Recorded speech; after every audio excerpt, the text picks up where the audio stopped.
여러분, 오늘은 참 기쁜 날입니다. 왜냐하면 사도행전 설교 마지막 날이기 때문입니다. 기쁘지 않으십니까? 사도행전 설교를 여러분들 지금까지 50번을 들으신 거예요. 오늘 50번째 설교입니다. 정말 기나긴 여정, 제가 이렇게 세어보았더니 거의 2년에서 몇 주간 모자라는 시간이더라고요. 이렇게 해서 사도행전 설교를 이제 오늘 마지막 50번째 하게 되었습니다. 한 권의 책을 이렇게 설교하는 것도 설교자에게도 큰 의미가 있고요. 한 권의 책을, 하나님 말씀을 처음부터 끝까지 설교를 듣는 것도 대단히 큰 의미가 있습니다. 저는 이제 설교를 할 때 주일 설교를 주로 크게 세 가지 카테고리로 나누어서 설교를 합니다. 하나는 성경책 한 권씩 선정해서 진행을 하고 있고요. 그래서 요한계시록 설교를 했고, 로마서 설교를 했고, 오늘 이제 사도행전 설교를 이제 마지막까지 하게 되었습니다. 이렇게 책 한 권 설교하는 게 있고, 또 우리 교회 비전에 따라, 반석 위에 세운 교회라고 하는 비전을 따라 또 해마다 목표들이 이렇게 정해져 있는데, 그 비전에 맞는 설교들 하기도 하고, 또 어떤 목회력이나 절기, 부활절, 추수감사절과 같은 절기 등에 따라 이렇게 진행하는 설교, 이렇게 총 세 가지 부류로 나누어서 설교를 합니다.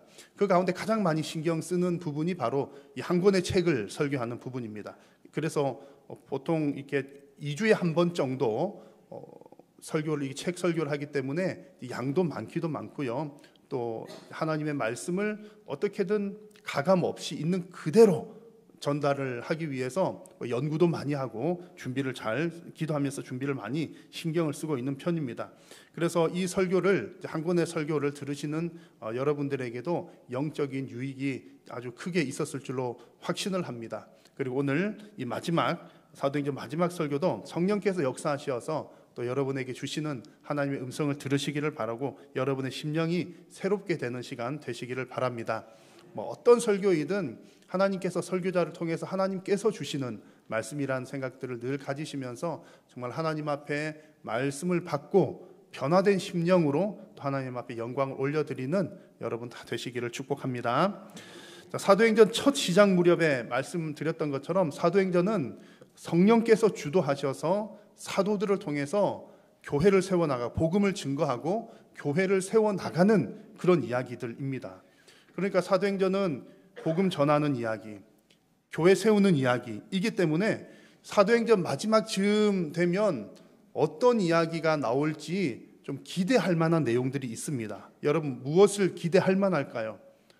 그래서 복음 전하고 교회 세우는 이야기니까 마지막쯤 갔을 때에는 그래, 이렇게 사도들이 수고하고 헌신을 한 결과 몇 개의 교회를 세웠더라, 그리고 몇만 명이 예수님을 믿고 돌아왔더라, 그런 얘기를 기대할 만합니다. 그러겠죠. 당연히 열심히 수고했으니까 그 결과 몇 명 회심했고 교회 몇 개가 세워졌다는 결론을 기대할 만한데, 오늘 여러분 사회자가 쭉 성경 읽었습니다만 얘기 들으면서 그런 내용이 안 나오는 거예요. 이 로마에서의 마지막 결론을 내리지 않는 것처럼 보입니다. 교회 개척의 어떤 성과나 결과들이 기록되어 있지 않을 뿐만 아니라 이렇게 사도들이 승리하였다라는 내용이라든지 바울이 수고를 제일 많이 했는데 결국 바울이 성공했다라는 그런 내용들도 기록이 되어 있지 않습니다. 마치 마침표가 찍혀져 있지 않은 것 같은 거죠. 마지막 구절이 이런 내용입니다. 하나님의 나라를 전파하며 주 예수 그리스도에 관한 모든 것을 담대하게 거침없이 가르치더라. 계속 가르치고 있는 그 모양으로 끝을 내는 겁니다. 성공하였더라 그러면 마침표를 딱 찍고 깔끔하게 끝나는 것처럼 보일 텐데, 그런 표현이 없이 그냥 계속해서 가르치더라, 이렇게 사도행전은 마무리를 짓고 있습니다. 그러니까 성공했는지 실패했는지 마치 보이지 않는 것처럼 보입니다. 그러나 오늘 이 사도행전의 마지막 부분 말씀을 함께 잘 살펴보면 정말 이런 면에서 성공적인 신앙생활이었구나, 이런 면이 정말 성공이라고 한 마침표를 찍을 만한 신앙생활의 모습이로구나 하는 것들을 발견을 할 수가 있습니다. 그래서 오늘 성공적인 신앙생활이라고 하는 제목으로 사도행전 마지막 말씀을 나눌 텐데요. 오늘 이 말씀이 여러분들의 신앙생활을 정말 하나님 보실 때에 성공적인 신앙생활, 잘했다 칭찬받는 신앙생활로 인도하는 하나님의 말씀이 되기를 간절히 소망합니다. 자, 먼저 여러분, 성공적인 신앙생활은 오늘 말씀을 쭉 이렇게 살펴보니까 불편한 환경에 둘러싸이더라도 그것에게 환경에 매이지 않는 그런 삶이야말로 진정한 성공적인 신앙생활입니다. 바울이 지금 로마에 도착한 이후에는 가택연금과 비슷한 상황에 처해 있었습니다. 느슨하게나마 쇠사슬에 묶여 있었고 또 외부 출입은 좀 제한이 되어 있기는 했지만 외부 사람들을 받아들일 수는 있는 그런 상황이었습니다. 매여 있지만 매여 있지 않은 듯한 그런 상황이었던 거죠. 그래서 바울은 17절 말씀을 보니까 자신의 처소에 유대인들 중에 높은 사람들을 초청을 해서 여러 가지 이야기들도 나누고 복음을 전하는 그런 장면들이 나옵니다. 여튼 지금 바울은 완전히 자유로운 상황은 아닌 것은 분명한데 그 가운데에서도 하나님의 일을 하고 있다는 사실입니다. 만약 모든 것이 잘 갖추어진 상황에서 우리가 하나님의 일을 할 수 있다면 정말 복된 일이겠죠. 준비가 다 되어서 이렇게 열심히 짠 펼치면 그것도 참 감사한 일입니다. 하지만 그렇지 않은 상황이라 할지라도 주변 환경이 내가 매여 있고 불편한 상황이고 막혀 있는 상황이라 할지라도 하나님께서 맡기신 그 일을 감당할 수 있는 신앙이 성숙한 신앙이요, 또한 성공적인 신앙생활입니다. 여러분, 진부한 이야기로 들릴 수 있지만 중요한 것은 환경이 아니라 마음이기 때문입니다. 하나님의 일을 할 마음만 있으면 환경은 어떻게든 우리가 찾아나가고 극복해 나갈 수 있다는 얘기입니다. 바울의 경우도 그러했습니다. 바울의 경우는 늘 그 마음이 예수 그리스도의 복음에 있었습니다. 어떻게 하면 복음을 전할까? 여기에 마음이 있었고 또 예수 그리스도의 부활을 증거하는 것이 그 인생에 회심한 이후에 그의 인생의 가장 큰 목표였기 때문에 적어도 바울에게 있어서는 환경이 큰 문제가 되지 않았던 겁니다. 그래서 어떤 환경에 처하든 그는 배 타고 가다가 어떠한 상황에서 또 로마에서 감옥에 갇힌 상황에서 법정 앞에 섰을 때에도 때로는 사람들이 돌 던질 때에도 어떤 상황에서도 복음을 증거했던 겁니다.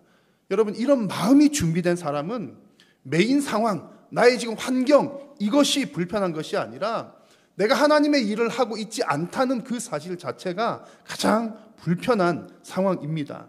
그래서 여러분, 우리 성도들이 성공적인 신앙생활, 성숙한 신앙이 되려면 하나님 앞에서 바른 비전을 가지고 우리의 마음을 점검하며 우리의 마음을 지키는 것이 중요합니다. 잠언에서는 이런 말씀을 하십니다. 모든 지킬 만한 것 중에 더욱 너의 마음을 지키라. 생명의 근원이 이에서 남이니라고 말씀을 했습니다. 마음을 지켜야 하는 이유가 뭐라고요? 생명의 근원이 그 속에 있기 때문이고 생명의 근원이 마음에서부터 흘러나오기 때문이라는 얘기입니다. 삶과 행동의 원천과 에너지가 마음에서부터 시작된다라고 하는 그런 뜻입니다. 그래서 여러분, 때로는 우리 성도님들이 어려운 일도 많이 당하잖아요. 때로는 물질의 문제 때문에 여러 가지 활동의 제약, 내가 참 좋은 일을 하고 싶지만 물질의 문제, 물질이 막혀서 사업이 안 풀려서 아직까지 뭐가 되지 않아서 하는 등등의 제약을 받을 수 있습니다. 그럴 때에도 성도는 가장 먼저 지켜야 할 것이 마음이라는 겁니다. 마음을 지키면 길이 열리기 때문이죠. 때로는 성도들이 건강의 문제로 제약을 받는 경우들도 있습니다. 그럴 때에도 가장 신경을 써야 되는 것은 마음이라는 얘기입니다. 내가 환경을 뚫으려고 무슨 문제를 해결하려고 하기 이전에 하나님 앞에서 우리의 마음을 지키는 것이 가장 1순위라는 말씀입니다. 그런데 만약에 하나님 앞에서의 그 신실한 마음을 놓아버리게 되면 그때부터는 환경에 휩쓸려 다니게 되는 겁니다. 이런 환경에서는 이렇게 휩쓸리고 저런 환경에서는 저렇게 휩쓸리게 되는 것이죠. 그래서 팬데믹 시기를 지나면서 조금 염려되는 부분 중에 하나는 대부분의 성도님들은 그렇지 않지만 혹여나 팬데믹 지나면서 마음을 가볍게 놓아버린 분들이 계실까 염려가 됩니다. 상황이 이러니 어쩔 수 없으니까, 또 어쩔 수 없으니 이참에 좀 편해보자 라는 마음입니다. 그래서 그동안에는 교회 때문에 하지 못했던 활동들, 매주 주일만 되면 교회 나와야 되고 안 나오면 안 되니까 그랬던 상황 가운데 그 마음이 풀어지니까 이제는 활동도 좀 주일에도 자유롭게 해보자, 그런 마음이 든 사람들이 혹여나 있을지 모르겠습니다. 여러분 꼭 기억하십시오. 마음을 놓아버리면 그때부터는 환경에 끌려다니게 됩니다. 그래서 성도는 환경에 끌려다니는 사람들이 아니라 성도는 하나님의 비전을 따라 움직이는 사람인 줄로 믿습니다.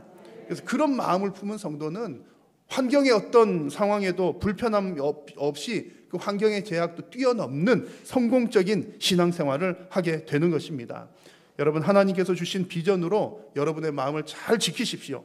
그리고 그 마음을 잘 지키심으로 비록 어떤 환경적인 부분에는 매여 있을지 모르지만 결코 매이지 않는 성공적인 신앙생활 되시기를 주님의 이름으로 축복합니다. 우리가 성공 이야기하면, 성공적인 무슨 신앙생활 얘기하면 뭔가 다 가져야 성공하는 것으로 생각하기가 쉽습니다. 물론 성공의 뜻은 내가 원하는 바를 이루는 것이니까 다 이루어지고 잘 되면 또 성공이지요. 그런데 때로는 하나님 믿는 사람들에게 때로는 진리 때문에 손해를 보더라도 그 손해도 성공이 되는 경우들이 있습니다. 지금 바울은 이제 로마 감옥에 있으면서 유대인 지도자들 불렀잖아요. 불러서 이야기들을 나누는데 먼저 자신이 이 상황에 처하게 된, 이런 환경이 된 이유들을 쭉 설명을 합니다.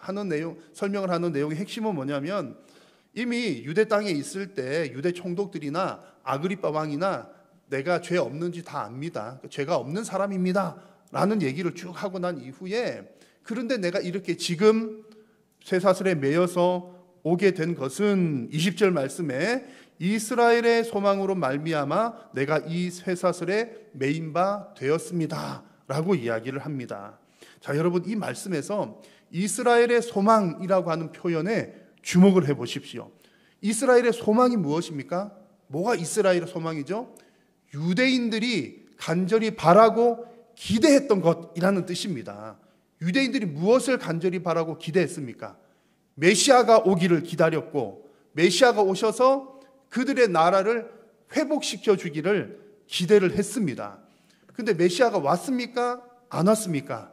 메시아가 오셨지요. 그분이 바로 예수 그리스도이십니다. 예수님께서 메시아로 오셔서 십자가 지신 이후에 죽음에서 부활하심으로 법적으로는 하나님의 나라를 완성하셨습니다. 하나님의 나라를 회복시키셨습니다. 예수님의 죽으심과 부활은 사망 권세를 다 이기신 증거가 되기 때문이죠. 그래서 그들이, 유대인들이 기다렸던 메시아, 또 메시아가 회복하신 하나님의 나라, 이미 예수님을 통해서 다 보여주셨습니다. 그런데 바울이 그들의 소망, 예수 그리스도를 증언했음에도 불구하고 그것이 오히려 바울에게 쇠사슬을 매는 형편이 되었더라는 그런 말씀입니다. 유대인들이 그 소망을 자기들이 간절히 바랬지만 바랬던 것이 이루어졌을 때 그것을 못 알아보았다는 이야기입니다. 바울의 입장에서 어떻습니까? 유대인들이 간절히 바라고 기다렸던 것, 정말 간절히 기다렸던 것, 필요한 것 준 겁니다. 그들에게 필요한 것을 알려준 것이죠. 예수님을 전해주었는데, 그러면 아이고 바울님 고맙습니다, 우리의 메시아가 오신 것을 알려주셔서 감사합니다 해도 모자랄 판인데 바울을 박해하고 핍박하고 오히려 지금 바울을 더 힘들게 하고 있는 거죠. 여러분, 왜 이런 일이 일어납니까? 진리를 말했고 좋은 것을 주었음에도 불구하고 내가 오히려 박해를 당합니다. 왜 이런 일이 일어나게 되는지 요한복음에서는 이런 내용으로 우리에게 말씀을 해 주십니다. 참빛이 세상에 왔음에도 불구하고 세상, 어둠 속에 있는 세상은 그 빛을 알지 못한다, 알아보지 못한다. 예수님께서 오셨지만 그 예수님이 메시아로 오신 것을 어둠 속에 있는 자들은 알지 못한다라는 얘기고, 오히려 악을 행하는 자들은 그 빛을 미워한다. 그래서 예수님께 속한 성도들조차도 세상은 미워한다. 세상이 성도를 미워하는 이유는 나 때문이 아니라 우리가 하나님께 속하였기 때문에 악에 속한 세상들은 예수님을 믿는 사람도 미워한다라는 그런 말씀입니다. 사도 바울도 유대인들에게 그들의 소망이었던 예수 그리스도 메시아에 대한 진리를 전파했지만 그들 가운데 어둠 속에 있었던 자들은 빛을 비추어 두어도 빛을 알지 못했고, 악 가운데 있었던 사람은 그 빛을 비추어 주어도 빛을 오히려 배척했더란 얘기입니다. 바울의 입장에서는 한마디로 진리를 전해줬는데 오히려 더 큰 손해를 보았다는 이야기입니다. 여러분, 이만큼 되었을 때 물론 믿는 사람도 있고 안 믿는 사람도 섞여 있습니다만, 내가 진리를 전했음에도 불구하고 손해를 봤습니다. 그러면 나는 실패자인가요? 바울이 그렇게 진리를 외쳤는데도 박해를 당했습니다. 결국엔 순교를 당하죠.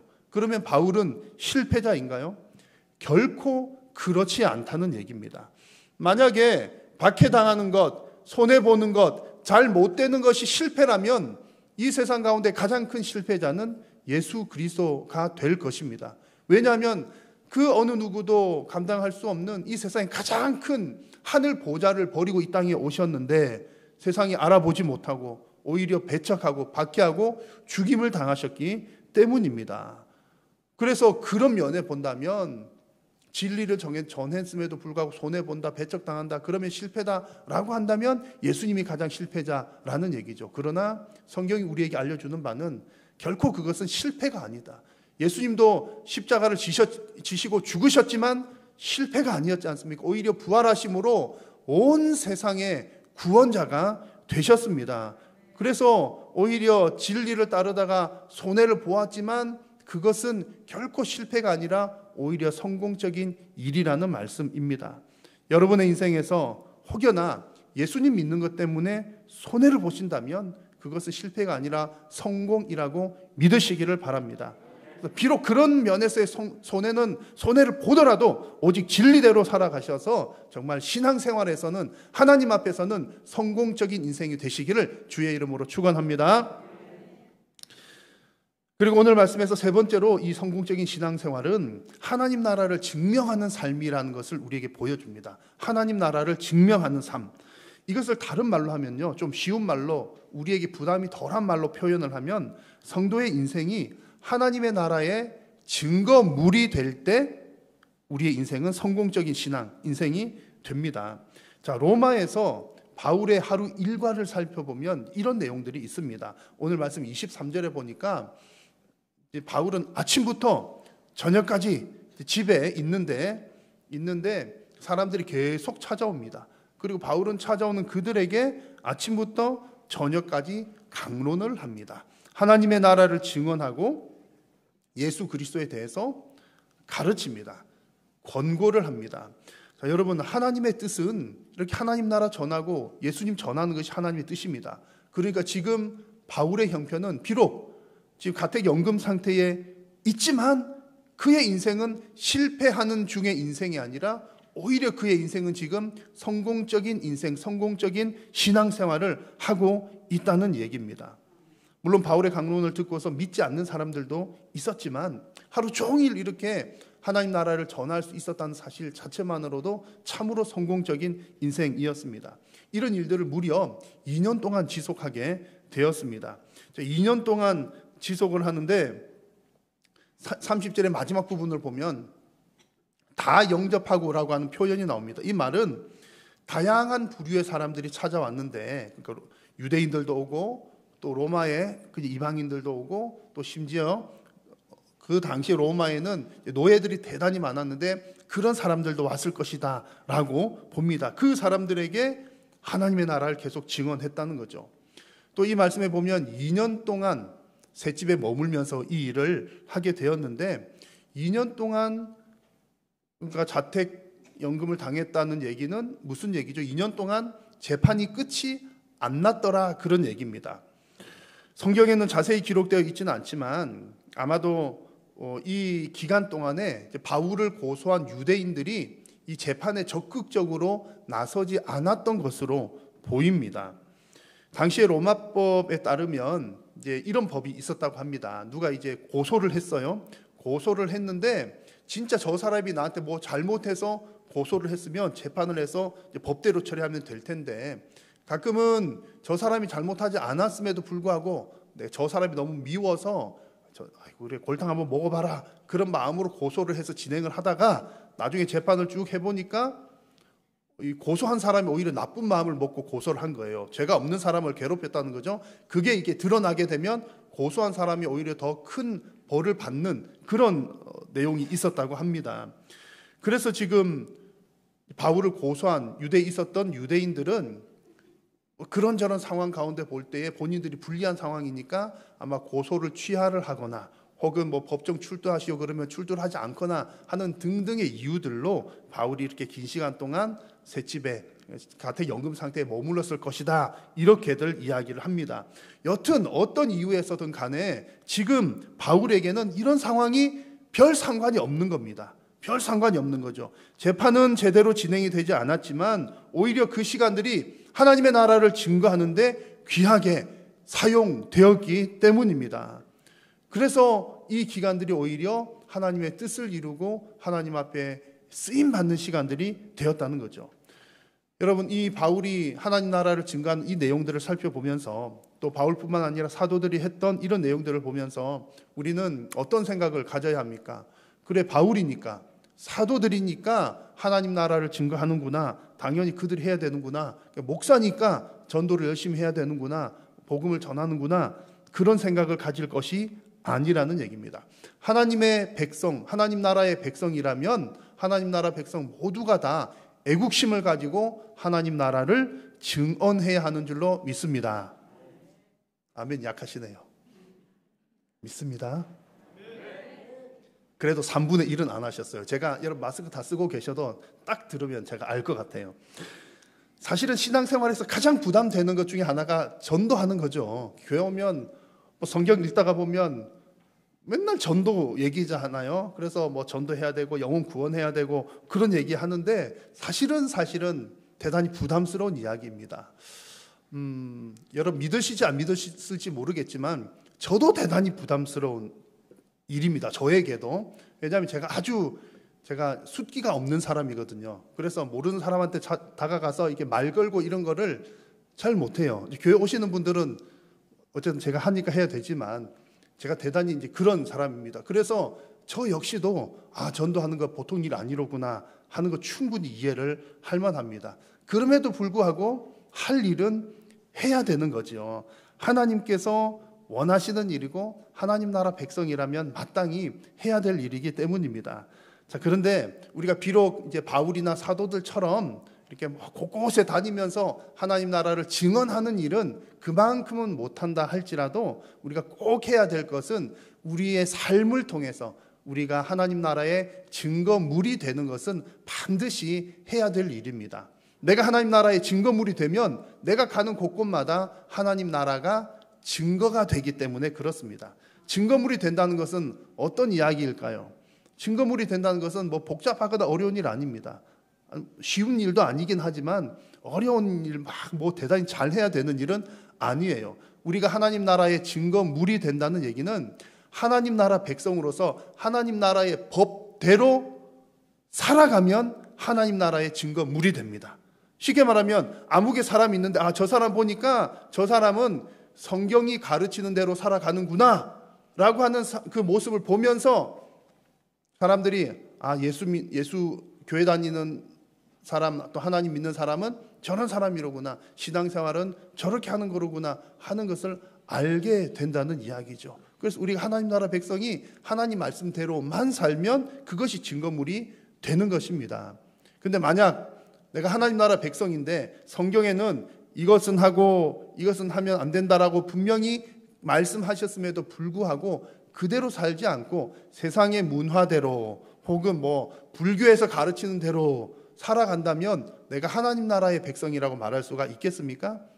우리의 정체성 자체에 혼란이 오는 것입니다. 그래서 하나님 나라 백성들이 하나님의 규칙을 따라 살아가는 것은 선택의 문제가 아니라 필수, 당연한 일입니다.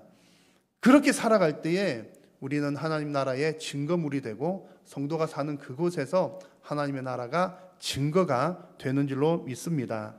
여러분, 하나님 나라의 증거물로 살아가는 것이 복된 길이요 성공적인 신앙생활인 줄로 믿고 살아가시기를 우리 주님의 이름으로 축원합니다. 사도행전의 오늘 마지막 이 말씀을 전하면서 오늘 본문에서도 바울이라고 하는 이름이 계속해서 등장을 했습니다. 바울, 바울, 바울, 사도, 사도, 사도, 그런 얘기 계속 나오잖아요. 그런데 우리가 성경을 읽을 때 아주 조심해야 될 부분 중에 하나는 성경을 사람 중심으로 읽어서는 안 되고 예수 그리스도 중심으로 읽어야 된다는 사실입니다. 바울이 많이 등장하고 또 구약 성경 읽을 때는 모세가 등장하고 다윗이 등장하고 솔로몬이 등장하고 유명한 사람들이 등장할 때에도 그 사람들이 주인공이 아니라 하나님이 주인공이시고, 비록 구약의 이야기이지만 장차 오실 메시아 예수 그리스도를 향해서 가는 이야기이기 때문에 예수님 중심으로 읽어야 한다는 사실입니다.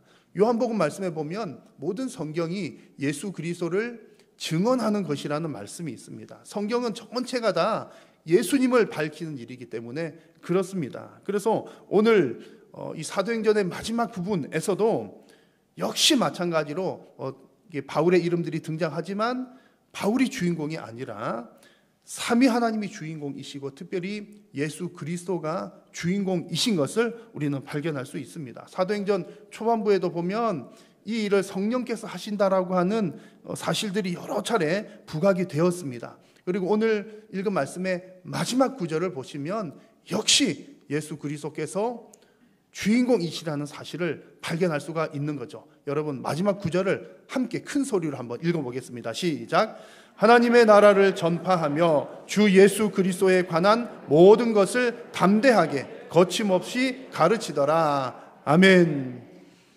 서론에 말씀드린 것처럼 만약에 이 사도행전의 주인공이 사도들과 바울이었다면 마지막에 아마 이들이 이렇게 저렇게 해서 유명한 사람들이 되었더라, 혹은 바울은 몇 명을 전도했더라, 바울은 교회 몇 개를 세웠더라, 아마 그런 그들의 업적들이 기록되었을지 모릅니다. 그런데 지금 사도행전의 마지막 부분을 보면 바울이 어떻게 되었나, 다른 사도들이 어떻게 되었나, 그들이 그렇게 성공을 했나, 실패를 했나, 그들의 노후는 어떻게 되었나, 그렇게 수고했더니 잘 먹고 잘 살았나, 그런 얘기들이 전혀 기록이 되어 있지 않습니다. 그래서 마치 사도행전의 마지막은 마침표가 없는 것처럼 마무리가 되는 거죠.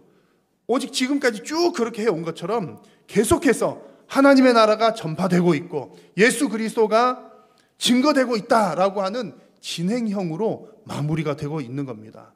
여러분, 이 마지막 구절은 우리들에게 너무나 중요한 메시지를 전해줍니다. 사도행전의 이 마지막 구절은 정말 우리가 원하는 성공적인 신앙생활, 우리의 신앙생활, 하나님께서 기뻐하시는 신앙생활은 나의 이름을 남기기 위한 생활이 아니라 오직 예수 그리스도의 이름을 남기는 신앙생활이 가장 성공적인 신앙생활, 하나님께서 가장 기뻐하시는 신앙생활인 것을 우리에게 말씀해 줍니다. 여러분, 하나님 나라의 일은 내 이름을 남기기 위한 일이 결코 아니라 오직 예수 그리스도의 이름을 남기는 일이 하나님 나라의 일인 줄로 믿습니다. 그래서 예수님께서 직접 구제에 대해서 가르치셨을 때 이런 말씀을 하신 적이 있습니다. 사람에게 보이려고 그들 앞에서 너희 의를 행하지 않도록 주의하라. 그리하지 아니하면 하늘에 계신 너희 아버지께 무엇을 받지 못한다? 상을 받지 못한다고 예수님께서 말씀하셨습니다. 무슨 얘기입니까? 이 땅에서 상 받을 생각하지 말라는 얘기고 상 받지 말라는 얘기죠. 그래서 이 말씀을 정말 신실한 분들은 이 말씀을 문자 그대로 지키는 분들이 계셔요. 그래가지고 누가 아이고 아무개 성도님 너무너무 잘하셨습니다, 훌륭합니다, 칭찬을 막 해드리면 그런 칭찬하지 마시라고. 지금 내가 이 땅에서 칭찬받으면 하나님께 칭찬 못 받으니까 지금 안 받겠습니다, 하나님께 받겠습니다. 그런 분들이 진짜 계셔요. 그래서 이 땅에 정말 칭찬도 안 받으려고 하고 무슨 상도 안 받으려고 하는 분들 대단한 분들입니다. 물론 우리가 이제 그렇게까지는 꼭 하시라는 얘기는 아닙니다. 그런 얘기는 아니지만 오늘 분명히 예수님께서 말씀하셨잖아요. 이 땅에서 너희들 상 다 받으면 하늘에서 뭐 받겠냐. 이 얘기는 이 땅에서 너희들 이름 남기려고 하지 말고 오직 예수님 이름 남기기 위해 살아. 너희들의 흔적 남기려고 하지 말고 하나님 나라의 흔적을 남기기 위해서 일하라고 말씀을 하시는 것입니다. 여러분, 여러분의 인생이 오직 예수 그리스도의 이름을 충만하게 드러내심으로 참으로 하나님 보시기에 기뻐하시는 신앙생활, 성공적인 신앙생활 되시기를 주님의 이름으로 축원합니다. 오늘 우리는 사도행전의 이 마지막 부분을 나누면서 하나님께서 기뻐하실 만한 신앙생활이 무엇일지 함께 말씀을 나누었습니다. 다시 한번 정리를 해드리면 이런 내용들입니다. 어떤 환경, 불편한 환경 가운데에서도 먼저 우리의 마음을 지키자. 또 그렇게 진리를 고수하다가 만약 우리가 손해를 보더라도 그것은 성공적인 신앙생활입니다. 모든 환경 속에서 하나님 나라의 증거물로 살아가는 것이 성공적인 신앙생활이요, 무엇보다도 내 이름 남기는 것 아니고 예수님 이름 남기는 것이 성공적인 신앙생활입니다. 여러분, 늘 성령님과 동행하시면서 성공적인 신앙생활, 하나님께서 기뻐 영광 받으시는 여러분의 신앙생활 되시기를 간절히 소망합니다. 기도하겠습니다. 살아계신 우리 하나님, 은혜를 감사합니다. 오늘도 우리의 예배를 받으시고 하나님 말씀하여 주시니 감사합니다. 하나님 말씀하셨으니 이제 그 말씀에 순종할 수 있도록 성령님 힘 더하여 주옵소서. 우리의 이름을 남기기 위해서가 아니라 오직 예수 그리스도의 이름만 남기기 위하여 살아가는 신앙생활들이 되게 하시고, 성도들이 거하는 모든 곳에서 하나님 나라의 증거물로 살아감으로 하나님의 나라의 흔적이 남게 하여 주옵소서. 예수님의 이름으로 기도드립니다. 아멘.